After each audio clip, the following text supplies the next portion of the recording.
welcome to Life's Undertaking. I'm your host, Brad Jones, and with me as always, and actually in person, is my co-host, my producer, and good friend Mike. Brad, how you doing today? I'm doing fantastic. You know, it's Wednesday, we're into August. It's a great time to be alive. That's bad for business. Well, for all alive. Now, Brad. And this episode is brought to you by Ridley Funeral Home. You said fantastic, but here's serious, legitimate, honest question. If you were having the worst day of your life today, and I asked you, how's it going, Brad, for the podcast, would you still say like, oh, fantastic? I might not say fantastic. I'd say I'm doing all right. But no, I typically, I'm like, I guess I'm old fashioned that I kind of keep, like the old British guys would do, Stiff upper lip? Stiff upper lip. You just deal with your problems and you don't share them with anybody, and you continue on with them. Like, I'm of the age that I would never go to a therapist. That's interesting. Why wouldn't you go to a therapist? I don't believe in them for me. For you?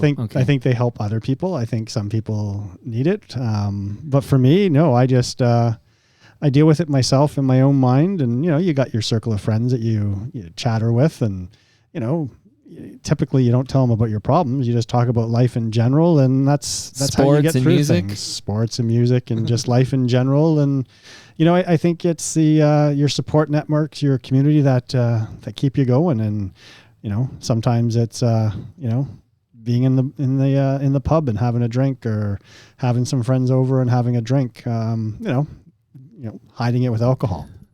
Because in your line of work, Brad Jones from Ridley Funeral Home, like you're seeing some dark stuff. Like we've talked about this in the past. You got to carry that. You can't treat all that with a bottle. Sometimes there's a therapeutic benefit to some sort of counseling or therapy. I think it would be good for somebody in your position. I think it might be good for some people. But not for Brad Jones. Not good for me. Have you tried it though? No, I'm afraid that if I actually spoke to a therapist, that they would be worried. They might put me on a watch list. Well, I know the rule in Canada. If they deem you a threat to others or to yourself, I think they have to report it to police. But that's not Brad Jones. I'm not saying you need it. Not by no means. It's starting to sound like it. No. Is there going to be other people joining us? This is an intervention. Like an intervention here? The whole family's coming down to get you into therapy.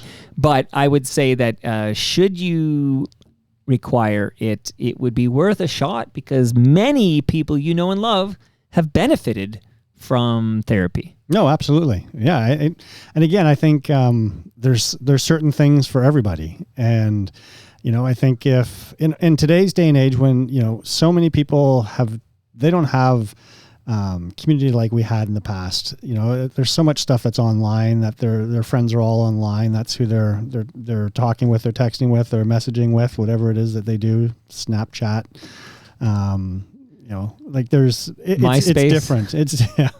It's different than, my generation, where it's like you this face to face and, skin to skin when you shake someone's hand, right? Like there's some power and healing in that. And, I'm fortunate. I'm a very fairly religious person. I'm, very spiritual, and I have the opportunity to talk to so many different clergy throughout the week. It's not just, the one clergy you always see at your church, but being a funeral director, like I work with so many different churches and so many different faith groups, and, whether it's the United Church, tomorrow, and the Anglican Church on Friday, and the Catholic Church today, and the Orthodox Church last week, you get all these opportunities to talk to different people. And I think that's therapeutic for you. Yeah. I would argue that you're in therapy. Maybe you don't know it. Yeah, I suppose. But again, I'm not talking to them about my problems usually. Oh, right? Yeah, I'm just talking to them and music. Well, in life in general, right? And I think that's it. And I have a great deal of respect for people that can talk to someone else about their problems. It's I think that's an incredibly freeing thing for a lot of people. And I think for some people like myself, I think it's you keep those inside, and you just deal with it, and the best you can and the way you've always done it. And, I guess it kind of makes me, it's funny because I say to some of my friends that I'm old, and one of my friends, she's in her mid 30s, and she says, "You're not old." She says, "You're old fashioned." And I looked at her and I thought, like, well, I'm not sure if that's a compliment. And she says, no, it's, you're old fashioned. Like you hold the door for people, like, we're going to the gym, where, I'm on the right side, walking it with Jody and Jessica. And, I always stop at the bottom of the stairs to let them go up first. And, it's, little things like that, people see and they say, oh, like it's, you're like a gentleman, you're holding the door for somebody, chivalry.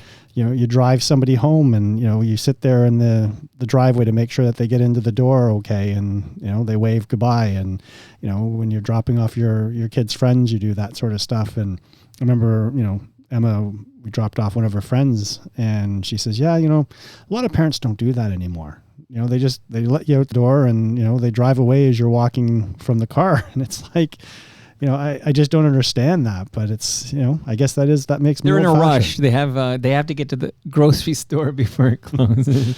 Or something. Okay, so I'm taking all of this in. Now, I would argue that holding the door for somebody is not old fashioned. It's just decent behavior, and I would think new generation would do that as well. Where I think old fashioned comes in, like if you're walking with Jody and there's a puddle by the curb, do you take off your jacket and lay your jacket over the puddle so that Jody does not need to walk through the puddle?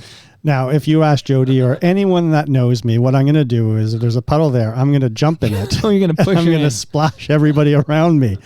And, I think I did that to Tammy once. We were at Franklin Horner Community Center, and it was a rainstorm at the end of one of the extravaganzas or something like that. And everyone's like moving around and packing all this stuff up. And I was, carrying a bunch of stuff, and I was beside Tammy as we were walking, and I just jumped in some puddles and like got her all sopping wet. I'm more of a puddle jumper than, step over it. And I think it drives Jody crazy because, we'll be going for a walk and, it's rain and we're walking the dog and I just walk right through puddles like they're just cement. And she's like, what are you doing? And I'm like, well, I'm what? Anyways, who cares? You're a prankster. Okay. So old fashioned means you have, which I think I get what she means. Like I'm trying to tie it to, like technology, for example, like, do you immerse yourself in modern technology? Well, yeah, I suppose like it's, we've got tons of computers in the office. I've got, my own But that's for Mac. running the business. I mean, like I've for got Brad my Jones. Apple iPhone in my pocket. It's an up-to-date one. I've got, I do Instagram posts and Facebook posts. Oh, that's true. Yeah, I do active. I do all of that stuff for work. I find myself looking at, probably a little bit more social media now than I did, 5-10 years ago. And, but doom scrolling Instagram at 3 a.m. Brad Jones. I used to doom scroll reading the newspaper at 3 a.m. But then it ends at some point. Well, it does. It does. But, usually you get tired and you go to sleep. But no, I'll look at. But do you still read the paper? I do. I read the Globe.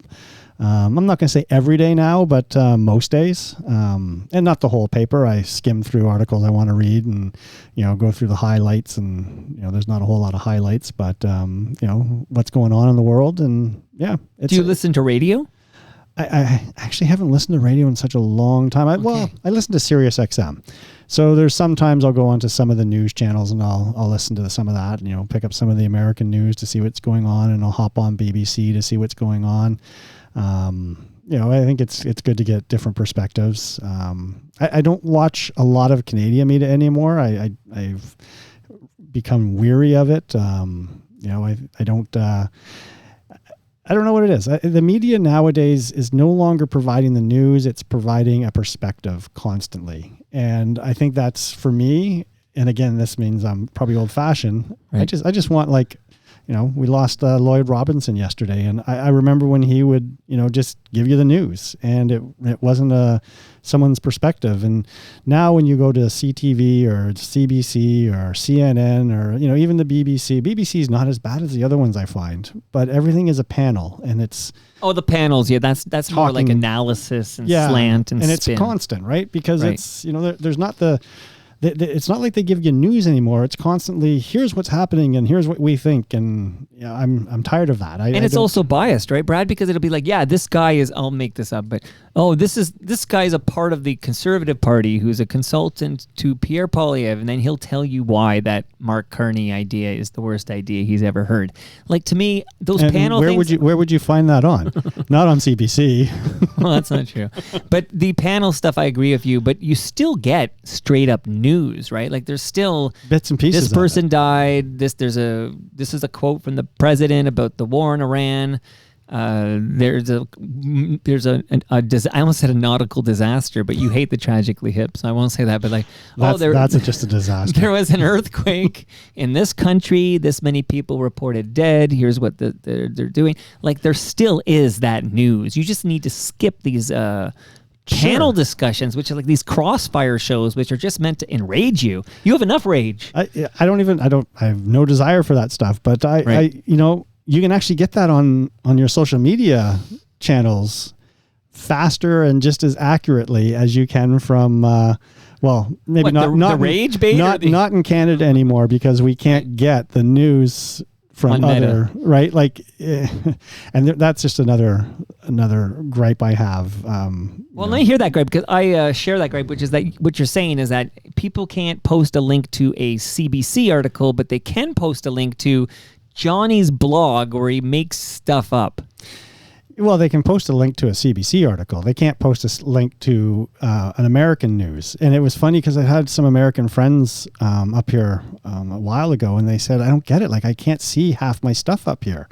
What's going on? And I'm like, yeah, well, you're welcome to Canada. We're policing what you can see on the internet, and because your American corporations of Meta and whatever won't pay the fee to the federal government, CRTC, whatever they want to put it to. And so the government's stopping what can be put on there. And it reminds Bill me, C-18. Yeah, and it reminds me of when I was in Vietnam, and I couldn't even go to my Ridley Funeral Home website because it was a .com, because I was in a communist country and they wouldn't let me visit a .com. But as soon as I kept if I went to a .ca website, I could see that.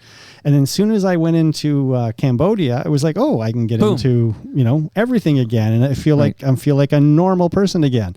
So yeah, I do, I have problems when government overreaches and, But I got to fact check you, Brad. I don't like to do this. This is life's undertaking. I save my fact checking for when you come on Toronto Mike. But so you're this Bill C-18, which absolutely, it's called the Online News Act.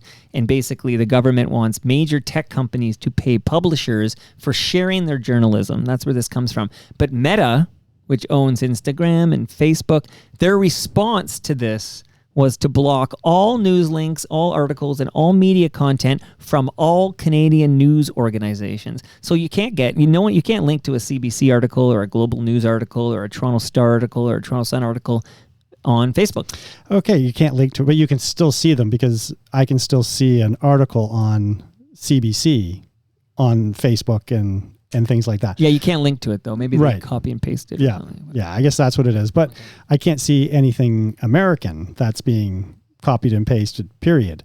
And I see that they're talking about, with the tariffs and with all the talk back and forth between the U.S. and Canada, and all the things that we took off the table and said, okay, now we're thinking that we're going to put them back on the table and things like that. So hopefully we get somewhere. Hopefully we get some resolutions with all of this. And I'm also I'm not one for protectionism like we are with our milk industry and things like that. I think that needs to be opened up. And I think the exact same thing with our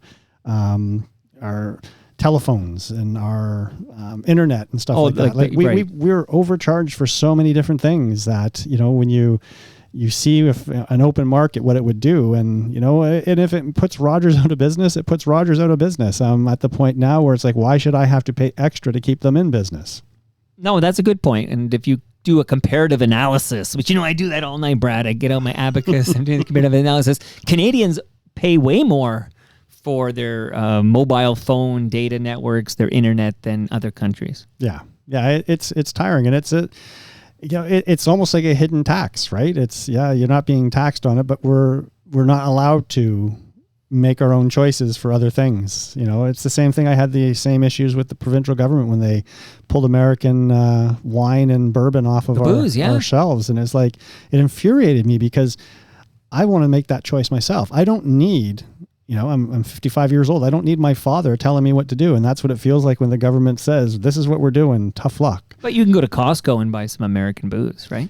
I suppose. I don't go to Costco very often. I don't know. I think that one is one where I hear you, but that was one of the very more popular moves Doug Ford's government made in this province. Popular for whom? For the masses. Not for Brad though. No, I like to make my own choices, and my own choice probably would have been to buy a few more bottles of bourbon during the last year. I know a guy. I can hook but I love Italian wine. I love French wine. I'm not a red Ontario drinker, but again, it infuriates me when I listen to so many of these Canadians talking about this, and they're so angry at the Americans. Yeah. There's a hate on for America. Yep. However, we still can't get BC wine here in Ontario. And they told us over a year ago that they were going to fix this and they were going to get rid of all these interprovincial barriers, trade barriers, and they haven't. And there's still all this protectionism in our own country. And it infuriates me when I listen to all of my friends going on and on and on about a foreign country, but nothing is being fixed in our country. So it's like, maybe we need to fix our own problems and deal with that and stop these interprovincial trade barriers and open up our markets across our entire country. And then we can say, hey, what you guys are doing to us from the United States is really bad. But if we sit there and say, you guys are our friends and you're doing this and you're horrible that you're doing this, yet our cousins across our country are doing the exact same thing to us, and we don't complain about that. That I find very frustrating. I find very annoying. And I find it like, why are we allowing this behavior to happen, but we're angry at this behavior? But two things can happen concurrently. Like, you're right about the interprovincial trade barriers. Like that is something that needs to be resolved yesterday. But at the same time, British Columbia is not threatening to annex Ontario, right? There is no tariff threat. We don't like the forest fire smoke. 50%. Like, we're basically at the mercy of this enormous country to the south that is trying intentionally. You say we're friends. I think that's the biggest sign in this episode that you're old-fashioned, that you think they're an ally, because the president of the United States is intentionally trying to crush us economically, so we come crawling to them and beg to be the 51st state. Yeah, if you actually think that's Well, that's what he said. His outcome is going to be. Okay. I don't think that's. You're right. We'll be a colony. I don't think that'll be his. Well, we've always been a colony, haven't we? I think that if we look at that, I don't think that is going to be the end game. I think the end game is going to have to be a unified dollar, like they have the unified euro. Over most Canadians' dead bodies. Maybe, but think about it. Like, how many European currencies were there? And, they all were able to, come together and fix that, made Europe so much better. Britain decided that they wanted to leave that, but they always kept their own. They never did switch. Yeah. They kept their own currency. Right. They always had the pound. Right. But I think when you look at that, it's like, it makes so much economic sense for the entire part of Europe. And I think if you did the exact same thing with North America and you included Canada, Mexico, and the United States, and you had a unified dollar right across that whole board, I think it would make a huge lot of economic sense for all of us. But, I think that's probably above my pay grade. That's years away. Well, the thing there is if a leader of a federal party in Canada were to suggest that, I would say that would be the death knell for that party getting elected.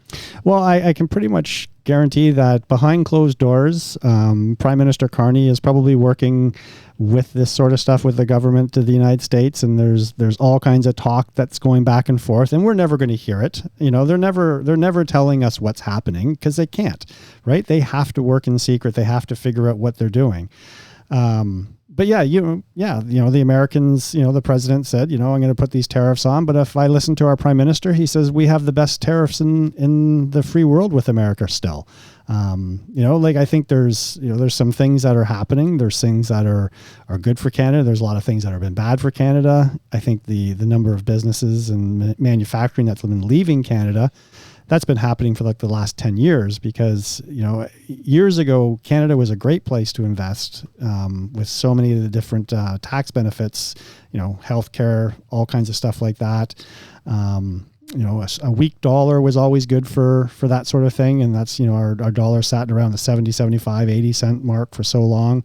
There's a lot of things that were good, but, an educated workforce, all kinds of things that we had in place.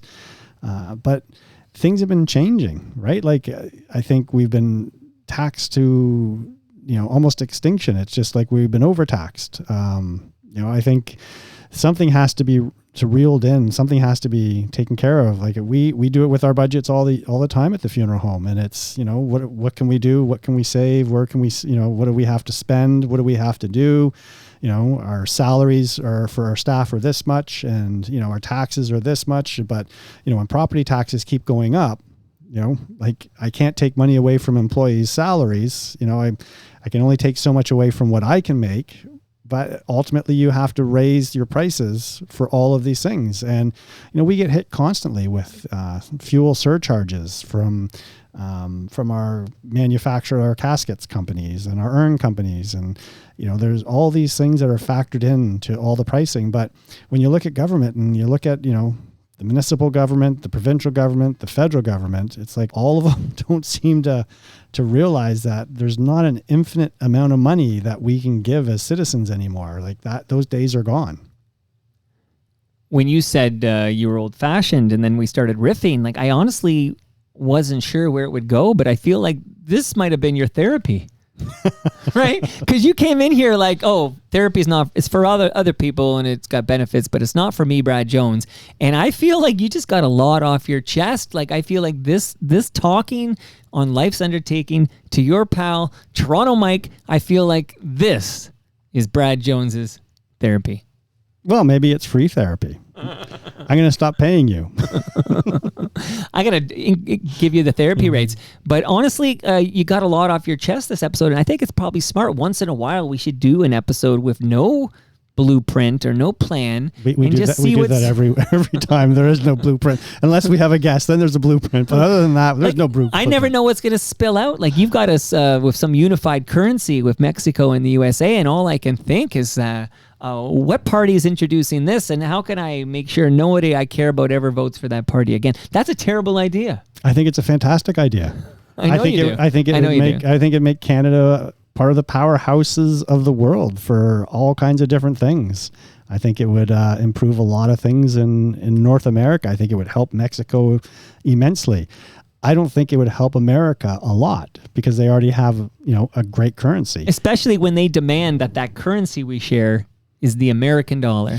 Well, it would probably be renamed the North American dollar. Oh, yeah. Are they going to remove Lincoln and all those guys? No, Washington? They'll still stay, I'm sure. But put a loon on there. I think you'd end up putting some Mexican, people from Sombrero? there. There'd be some mariachi. There's a lot of Mexicans that have done a lot of great things in Mexico that would be honored, and there's some great Canadians that would be honored on them as well. But I think what you do is you give the high dollar, like the $500 and that to the Americans, and you make the smaller currency, the smaller amounts. Those would be the Canadian and Mexican, just like the currencies are now. I'm taking a note here, Brad. This is the worst idea I've heard from Brad Jones on Life's Undertaking. I'm filing this one away, but if it ever happens, I'll be the first to say, Brad, you were right. Well, it wasn't that long ago. I think it was a few months ago that there was talk about Canada joining the European Union. So, when that was floated, but not to switch to the euro. Well, that's what would happen. If we join the European Union, you're going to be switching to the euro. That's what they would want in the end. Sure, but UK didn't have to do it, so we wouldn't do it either. And then they Brexited. The UK has a huge population. We don't have that population. You can take this loony from my cold, dead hands, Brad Jones.